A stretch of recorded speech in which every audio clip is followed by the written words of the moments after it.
झारखंड सबसे अमीर राज्य है और सबसे अमीर होने के बाद सबसे ज्यादा कुपोषण यही है। जितने खदान हैं, जहां जमीन अधिग्रहित की जा रही है, उसको स्टेक होल्डर बनाइए ताकि उसका मालिकत्व तो बना रहे। सीएनटी एसपीटी एक्ट बनाने की बात अंग्रेजों को समझ में आई, लेकिन हिंदुस्तान की किसी भी सरकार को यह बात समझ में नहीं आई। पॉलिटिकल पार्टी जातियों को, धर्मों को आपस में लड़ा रही है और ये खेल जो जनता है वो नहीं समझ रही है। शिक्षा की क्वालिटी सुधर नहीं रही है। तमाम टीचर्स की बहाली के बावजूद क्वालिटी इंप्रूव नहीं हो रहा है कि ट्राइबल ही मूलवासी है, ऐसा नहीं है। मूलवासी सहदेव भी हैं, मूलवासी कुर्मी भी हैं, मूलवासी यहाँ जो बनिया है बनिया भी है। नमस्कार, आप देख रहे हैं विमर्श न्यूज। मैं हूं आकाश आपके साथ। अभी हम, जैसा कि आप जानते हैं, हम रांची में मौजूद हैं और अभी झारखंड राज्य के 25 साल पूरे हुए हैं। इसी के उपलक्ष्य में हम एक कार्यक्रम चला रहे हैं, झारखंड राज्य ने क्या खोया क्या पाया 25 साल में। इसी क्रम में हम अभी मधुकर जी, जो वरिष्ठ पत्रकार हैं झारखंड के और रांची में रहते हैं, इनसे बात करेंगे और कुछ जानने की कोशिश करेंगे।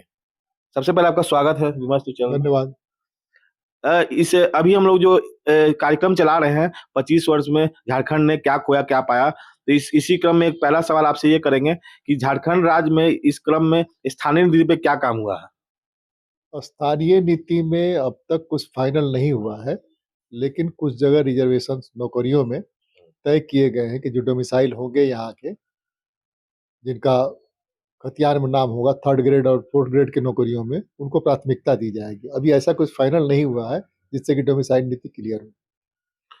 इसके साथ साथ अभी एक और बात चलती है कि झारखंड में खेल के प्रति बहुत रुझान है लोगों में, और साथ में संसाधन भी यहाँ बहुत सारे हैं। खेल से साथ साथ खनिज में भी। लेकिन अभी खेल की बात करते हैं। पहले खेल में जैसा कि देखा जाता है कि हॉकी है, फिर अन्य खेल है, जैसे ओलंपिक में भी जाते हैं लोग, बहुत यहाँ से निकलते हैं लोग, खेल में रुझान रखते हैं। तो इसमें क्या कुछ आगे बढ़ा है भारत झारखंड? इन 25 सालों में लगभग हर जिले में स्टेडियम बना है और बड़े पैमाने पर गांव से लड़के सेलेक्ट होकर के अलग अलग खेल में, जैसे फुटबॉल में जा रहे हैं, क्रिकेट में जा रहे हैं, हॉकी में जा रहे हैं और अपनी उपस्थिति वहां दर्ज करा रहे हैं।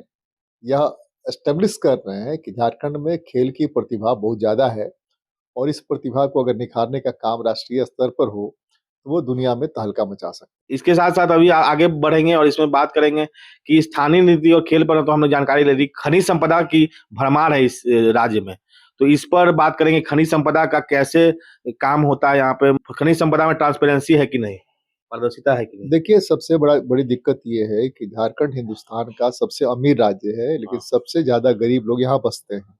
जी। सबसे ज्यादा मनी झारखंड भारत को देता है, सबसे ज्यादा। और हिंदुस्तान का हर तरह का, तमाम तरह का खनिज यहाँ मौजूद है। यह खनिज झारखंड के लिए अभिशाप बन गया है।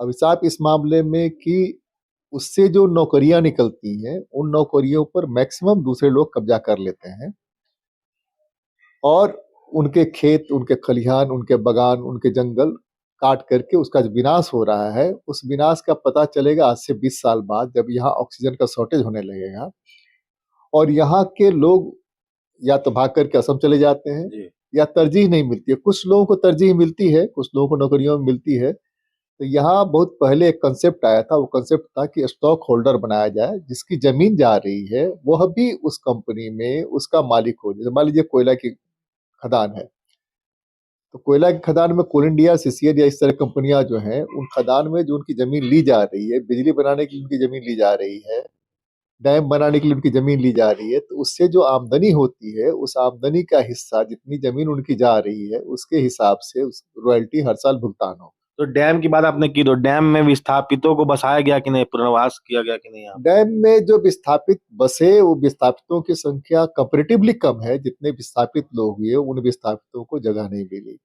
इसी तरह से सीसीएल, सीएमपीडीआई वगैरह वगैरह वगैरह में जालसाजी करके उनकी नौकरियां दूसरे लोगों ने छीन ली और नतीजा ये है कि झारखंड में अनरेस्ट बहुत ज्यादा आया और उसी अनरेस्ट के चलते डोमिसाइल नीति आई। हालांकि हर स्टेट की अपनी डोमिसाइल नीति है, हर स्टेट अपने डोमिसाइल पर चलता है। जैसे आपके यहाँ बिहार में अगर होता है तो बिहार में मेडिकल के एग्जाम में, इंजीनियरिंग के एग्जाम में या किसी भी एग्जाम में डोमिसाइल मांगा जाता है कि आप इस जिले के रहने वाले हैं कि नहीं है और उनको प्राथमिकता दी जाती है। यहाँ डोमिसाइल को जिस ढंग से परिभाषित किया गया और जहां अटका हुआ है मामला कि 1932 के खतियान पर चलेगा, तो 1932 अंग्रेजों के जमाने में था। अंग्रेजों के जमाने के बाद जब आजादी मिली तो आजादी के बाद सर्वे सेटलमेंट आया। सर्वे सेटलमेंट करने नहीं दिया गया, इस वजह से लगभग हमको लगता है 70% सर्वे सेटलमेंट पूरा हो गया है। ये 70% जो सर्वे सेटलमेंट पूरा हुआ है, उसको ऑथेंटिक मानते हुए उस पर काम किया जाए और सर्वे सेटलमेंट को गहन रूप से चला करके और उसमें से जो सचमुच में जमीन का मालिक है वो आए। एक नई जानकारी आपको हम देना चाहेंगे कि जब आजादी के बाद विनोबा भावे ने देखा कि हिंसा का समाधान जमीन का बंटवारा है, तो उन्होंने जो जमीन मांगा दान में, पूरे भारत में सबसे ज्यादा जमीन दान में बिहार में मिला था। 18 लाख एकड़, जिसमें से सिर्फ झारखंड में 14 लाख एकड़ जमीन थी। लेकिन उस जमीन का ऐसा बंटाधार हुआ, वो जमीन कहाँ है, किसकी है, उसका कोई कागजात कहीं पर खोजे से नहीं मिलेगा। कुछ लोगों ने केस मुकदमे किए, कुछ बार भूदान आयोग सरकार ने अपने भतीजे को, किसी को चाचा को, किसी को नाना को, किसी को दादा को बना दिया और लोग लूटपाट करके जमीन बेच बाच के चले गए। तो भूदान जमीन की कागजात जो भूदान के कार्यालयों में होती थी, उनको भी दीमक खा गए। अब उस कागज को निकाल करके अगर उसका सेटलमेंट हो तो बड़े पैमाने पर एससीज और एसटी जो भूमिहीन है उनको जमीन मिलेगी, इसलिए कि यहाँ लोग जो है खेती पर ज्यादा जिंदा रहते हैं और खेती धीरे धीरे फायदे वाली खेती होती जा रही है, इसलिए उससे उनकी जीविका चलेगी। और इधर स्टेक होल्डर बनाएंगे तो दोनों में झारखंड का और झारखंडियों का विकास सबसे ज्यादा होगा। झारखंड के विकास में आप देखेंगे कि चारों ओर सड़कों का जाल बिछ गया है, ढेर सारी सड़कें हैं, ढेर सारी गाड़ियां चल रही हैं, लेकिन जो गाड़ियां चल रही है, जो सड़कें बन रही है, इसके लिए जो कुर्बानी दिया ट्राइब्स, उसका कहीं पर स्टेक होल्डर किसी कंपनी में नहीं है। बहुत पहले मुझे लगता है कोल इंडिया चेयरमैन से हमारी बातचीत हो रही थी, तो उन्होंने कहा कि नहीं, हम लोगों ने प्लान किया है कि अब स्टेक होल्डर बनाएंगे, आज तक बनाया नहीं गया। जितने खदान है जहां जमीन अधिग्रहित की जा रही है उसको स्टेक होल्डर बनाइए ताकि उसका मालिकत्व तो बना रहे। सीएनटी एसपीटी एक्ट बनाने की बात अंग्रेजों को समझ में आई, लेकिन हिंदुस्तान की किसी भी सरकार को यह बात समझ में नहीं आई कि उसके बगैर यहाँ के आदिवासियों को जिंदा नहीं रखा जा सकता है। नहीं तो भाग कर कसम जाएंगे, भाग करके अंडमान निकोबार जाएंगे और 20 साल के बाद कहेंगे कि भाई ये घर जो बना हुआ है वो जमीन हमारी है। अब उस जमीन की लड़ाई चलती रहेगी, इसी में वो अपना कोर्ट लड़ते लड़ते एड़ी घिस घिस करके मर जाएगा। इसलिए जरूरी है कि जहां भी जमीन अधिग्रहित की जा रही है जिस काम के लिए, उसमें उसको अनिवार्य रूप से स्टेक होल्डर बनाया जाए, उसको नौकरी दी जाए और नौकरी के साथ उसकी खेती बहाल की जाए। जब कंपनियां रूल के हिसाब से जब कंपनियां अपना खनिज वहां से काम कर लेती हैं तो उनका मालिकत्व भी रह जाता है और मालिकत्व रह करके वो अपना अपार्टमेंट के लिए बेच देती है। वो मालिकत्व नहीं रहेगा, रूल है कि उनको वापस चला जाएगा, सरकार लेगी, सरकार उनको वापस कर देगी। तो इस नीति को लागू किया जाए। जैसा कि आपको पता होगा कि यहाँ पर पहले भाजपा और जीएमएम की सरकार भी साथ में रह चुकी है। फिर इधर अभी देखा जाए तो महागठबंधन में जीएमएम जो सबसे बड़ी पार्टी है, रीजनल पार्टी यहाँ की, वो कांग्रेस और कम्युनिस्ट पार्टियों के साथ रही है। तो दोनों हर तरह की सरकारें यहाँ रही हैं, विभिन्न तरह की। और तो इसमें शिक्षा, स्वास्थ्य और रोजगार में क्या काम हुआ है? देखिए, शिक्षा, स्वास्थ्य, रोजगार में काम तो हुए, लेकिन काम का जो इम्पैक्ट आना चाहिए, काम का जो रिजल्ट आना चाहिए, वो रिजल्ट नहीं आ रहा है। इसलिए कि शिक्षा की क्वालिटी सुधर नहीं रही है। तमाम टीचर्स की बहाली के बावजूद क्वालिटी इंप्रूव नहीं हो रहा है। और असर की जो रिपोर्ट है, हर रिपोर्ट हर साल यह बताती है कि हम कहाँ निचले पायदान पर खड़े हैं। दूसरे ये कि शिक्षा के क्षेत्र के साथ साथ स्वास्थ्य के क्षेत्र में भी बड़ा काम हुआ। एक सबसे अच्छी बात है कि सरकारी अस्पतालों को सुधारा गया, सरकारी अस्पतालों में डॉक्टर बहाल किए गए, सरकारी अस्पतालों में नर्सेज आई, लेकिन फिर भी जितनी संख्या है पहले से सृजित पदों के लिए, उसमें 50 to 60% ही पोस्ट भरे हैं, बाकी पोस्ट चाहिए, बिना उसके तो काम होगा नहीं। तीसरे ये कि गांव या झारखंड के लोगों को अभी भी निजी अस्पताल और सरकारी स्कूलों पर भरोसा नहीं बन रहा है। भरोसा इसलिए नहीं बन रहा है कि जो क्वालिटेटिव रिजल्ट आ रहे हैं उस सीबीएसई और दूसरे जो प्राइवेट स्कूल्स हैं उसकी तुलना में यहाँ कम है। गवर्नमेंट ने यह प्रयोग किया कि सीएम एक्सीलेंस स्कूल या इस तरह के स्कूल जो हैं उनको भी सीबीएसई पैटर्न पर ले जाया जाए, उसी के हिसाब से सारा कुछ किया जाए, लेकिन उससे बात बनी नहीं। अभी तक इन 25 सालों में स्कूलों से बेहतर रिजल्ट नहीं आ रहा है। हालांकि इन्हीं स्कूलों, सरकारी स्कूलों से पढ़े हुए लोग ही सबसे ज्यादा नौकरियों में, झारखंड की नौकरियों में आ रहे हैं या बाहर जाकर के नौकरी कर रहे हैं। बहुत से पेपर लीक की बात आई, यहाँ पर भी ऐसा कुछ यहाँ पर भी कई बार ऐसे पकड़े गए हैं लोग, अभी भी चल ही रहा है, उसकी मुहिम चल रही है।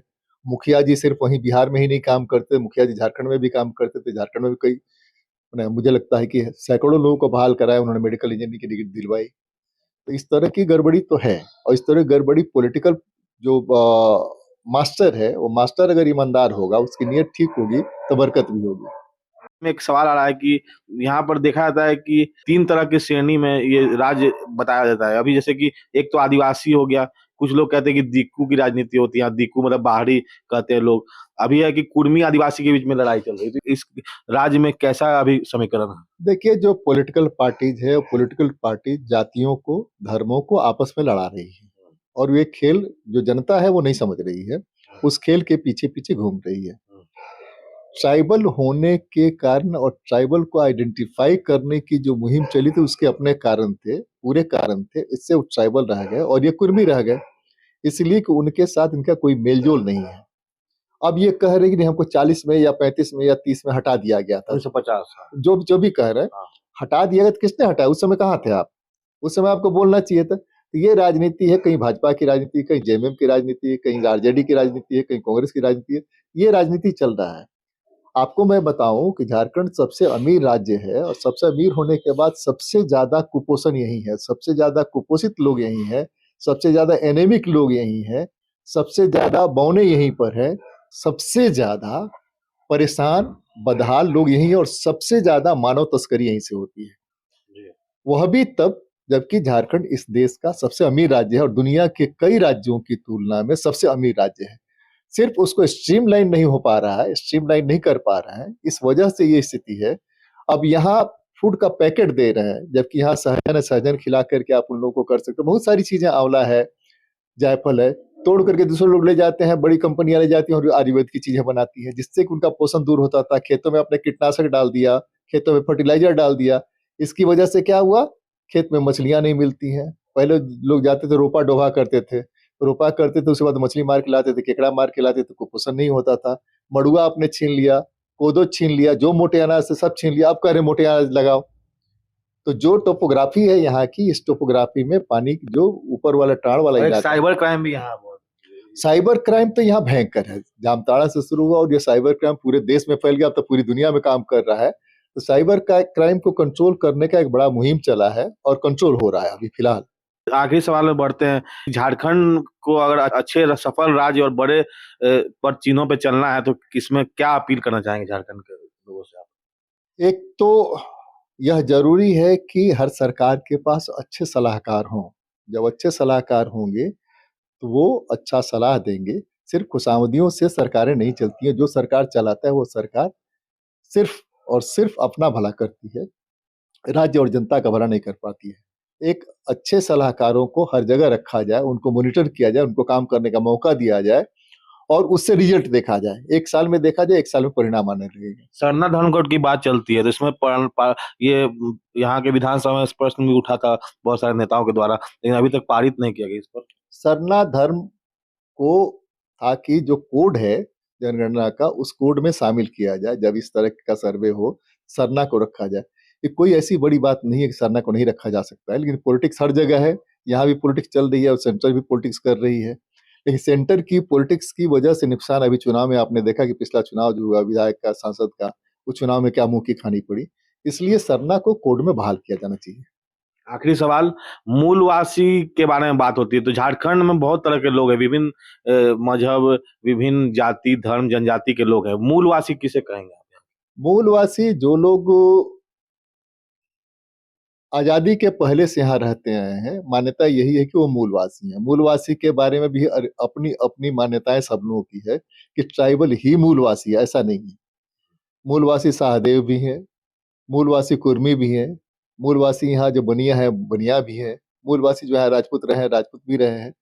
तो ये सर्वे सेटलमेंट जब पूरा दूसरे हो, राज्य के लोग भी, दूसरे राज्य सर्वे सेटलमेंट, बिहार था ना, बिहार, यह बिहार गुजरात के भी लोग हैं ना, टाटा, यह बिहार का हिस्सा है ना, तो बिहार का हिस्सा है, बिहार से बटकर का आया। तो जो लोग यहाँ वर्षों से पुश्त दर पुश्त रह रहे हैं, तो वहां भी मूलवासी होंगे ना भाई। वो एक आखिरी सवाल और है, टाटा कंपनी के यहाँ आने से क्या फायदा क्या नुकसान?